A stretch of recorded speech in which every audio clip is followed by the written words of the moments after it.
আরহান ও তন্নির সম্পর্কটা স্বাভাবিক এক সম্পর্ক হতে সময় লাগে না খুব একটা। শুধু তাই নয়, অস্বস্তি আর লজ্জা ফেলে খোলা বইয়ের মতন আরহানের কাছে হয়ে ওঠে তন্নি। তাতে অবদান অবশ্য আরহানের কম না। তন্নি এখন হুটহাট আরহানকে কল দিয়ে নানান কথা বলতে পারে। রাগ অভিমান সবটাই ঝরে পড়ে ছেলেটার প্রতি।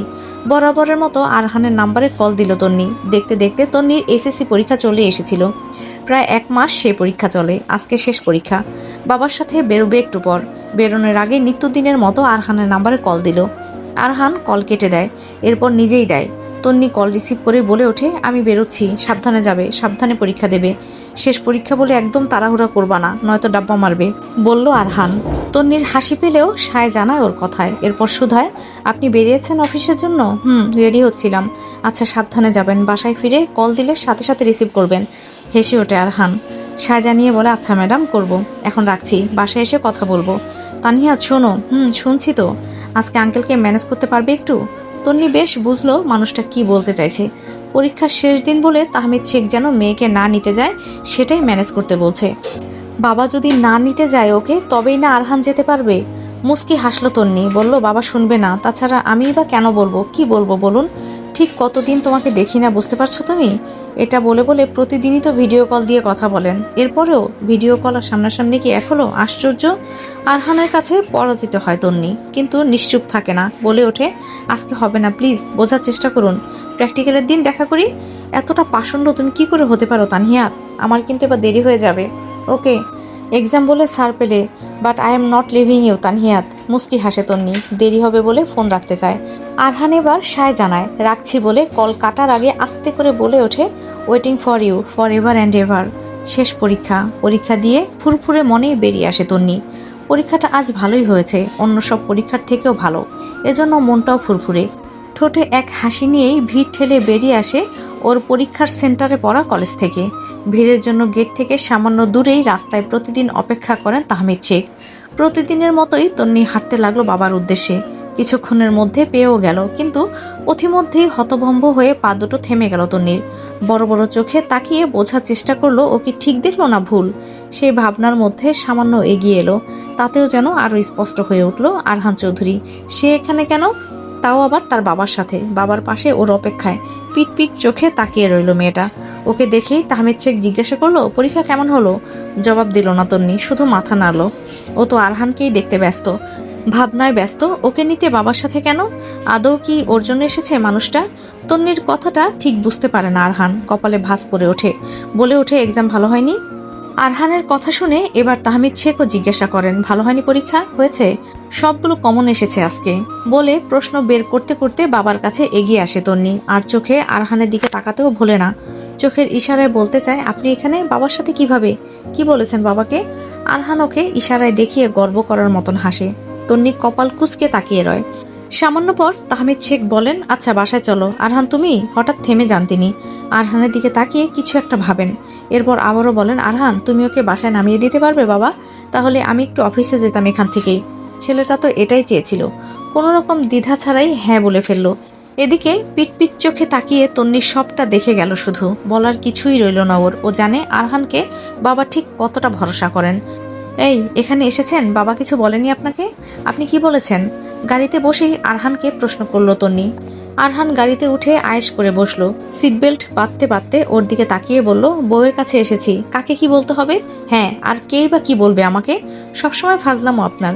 ফাজলামো না, এটা জামাই শ্বশুরের ভালোবাসা, ওটা তুমি বুঝবে না। উফ, বলুন না। আরহান হেসে বলল, বেশি কিছু করতে হয়নি, শুধু শ্বশুরের সামনে গিয়ে লম্বা করে সালাম দিয়েছি। তারপর শ্বশুর আমাকে অবাক করে দিয়ে বলল, তুমি এখানে? তখন বললাম, অফিস শেষে এদিক দিয়ে যাচ্ছিলাম, আপনাকে দেখেই গাড়ি থামালাম, ব্যাস। বাকিটা উনি করলো। আপনি আসলে একটা খচ্চর। তন্নিও হেসে বলল। মানুষটার এই পাগলামি যেন অধিক হচ্ছে দিনকে দিন। আর তন্নিও অজান্তেই তাতে সায় দিয়ে ফেলে। আরহান গাড়ি স্টার্ট দিয়ে ফেলেছে ইতিমধ্যে। চলতে শুরু করেছে গাড়িটা। একবার তন্নির দিকে তাকিয়ে ও বলল, বাট আমি কিন্তু ভাবিনি আঙ্কেল এইভাবে আমার সাথে তোমাকে পাঠাবে। তন্নিদের বাসার নিচে এসে সোজা গাড়ি থামালো আরহান। মেয়েটাকে নিয়ে কোথাও যেতে চেয়েছিল ও, বসতে চেয়েছিল কোনো রেস্টুরেন্টে, কিন্তু গেল না মেয়েটা। সময় মতো বাসায় না ফিরলে যদি বাবা কিছু মনে করে, সেটা বলে বলেই আরহানের কান যেন খেয়ে ফেললো ও। কিঞ্চিত রাগ দেখিয়ে তাই ওকে বাসায় নিয়ে এলো আরহান।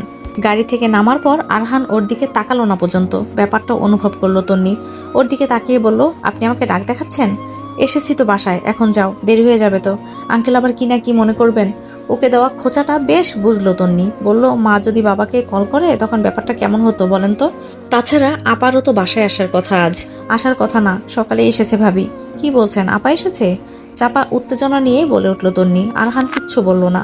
তন্নি এবার খেয়াল করলো আরহান ওর দিকে তাকাচ্ছে না, তাকিয়ে কথাও বলছে না ওর সাথে। তা দেখে কিঞ্চিত দমে গিয়ে শুধালো, এই আপনি আমার দিকে তাকাচ্ছেন না কেন? তোমার ওই কিউট মার্কা ফেস দেখলে রাগ ধরে রাখতে পারবো না তাই। সহজ স্বীকারোক্তি আরহানের। শুরুতে রাগের কথাটা তন্নি বুঝতে না পারলেও পর মুহূর্তেই তা ধরতে পারলো। ঠোঁট চেপে হাসলো। এরপর বলল, প্র্যাকটিক্যাল পরীক্ষার দিন অনেকক্ষণ থাকবো, 3 সত্যি। আমার জানা আছে কতক্ষণ থাকবে।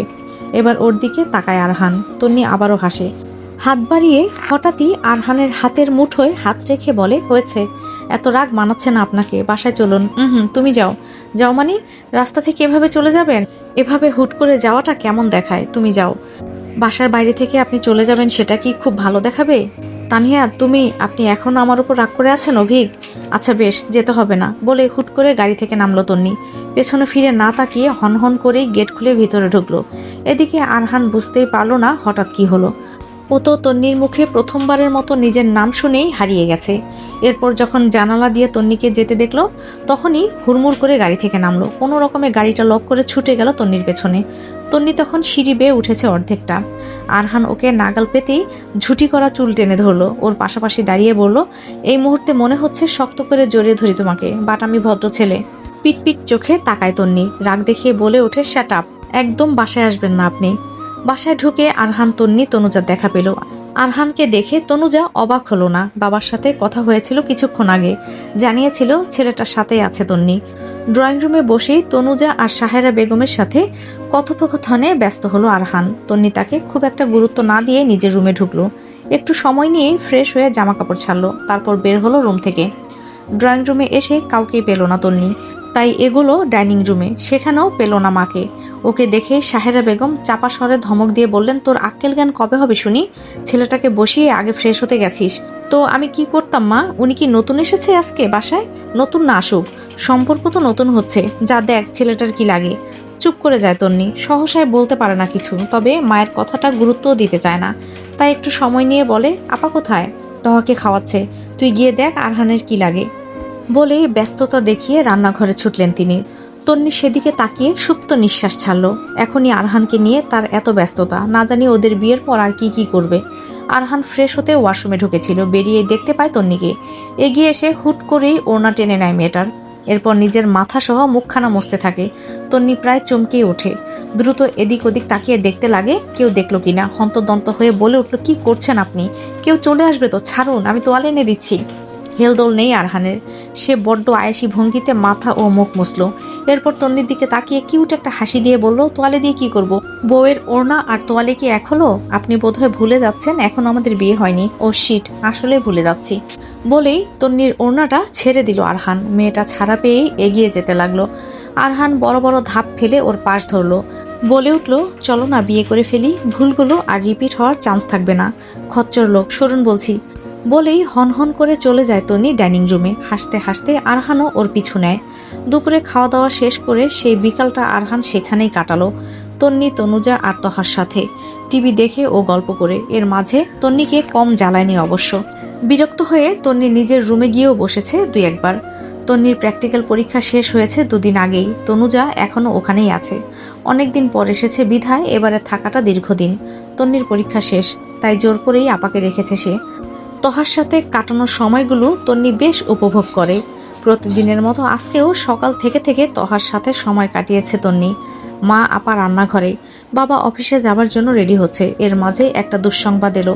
তন্নির দাদিবু আবারও অসুস্থ হয়ে পড়েছেন। খবরটা শুনে তাহমিদ শেখের অফিসে যাওয়া আর হলো না, বরং ব্যাগপত্র গুছিয়ে স্ত্রীকে নিয়ে বেরিয়ে পড়লেন গ্রামের উদ্দেশ্যে। বাসায় রইল তন্নি আর তনুজা। ছোট্ট বাচ্চাটাকে নিয়ে হঠাৎ করে এভাবে যাওয়াটা ঠিক হবে না ভেবে ওদের 2 বোনকে বাসাতেই রেখে যাওয়া হলো। তবে সৃষ্টিকর্তার পরিকল্পনা পুরোটাই ভিন্ন। দুপুরের লগ্নে খবর এলো দাদিবুর, তিনি মারা গেছেন। কথাটা শুনেই হতবম্ব হয়ে গেল তন্নি আর তনুজা। তনুজা শক্ত থাকার চেষ্টা করলেও ফুপিয়ে ফুপিয়ে কাঁদতে লাগলো তন্নি। গ্রামে যাবার জন্য কাপড় চোপড় নিতে লাগলো ব্যাগে। তাদের গ্রামে নিয়ে যাওয়ার জন্য আরহান এলো প্রায় ঘন্টাখানেক ব্যবধানে। সাথে এসেছেন আশা বেগমও, তিনিও যাবেন। মোস্তফা চৌধুরী ও অনিকও যাবে, কিন্তু পরে। আশা বেগমকে দেখেই তন্নির কান্নার মাত্রা হঠাৎই বাড়ল। তা দেখে মেয়েটাকে বুকে টেনে নিতে ভুললেন না আশা বেগম। তো আজকের পর্ব এখানেই শেষ করলাম। পরবর্তী পর্ব দিয়ে দেওয়া হয়েছে ভিডিও শেষে, দেখে আসতে পারেন। ধন্যবাদ সবাইকে।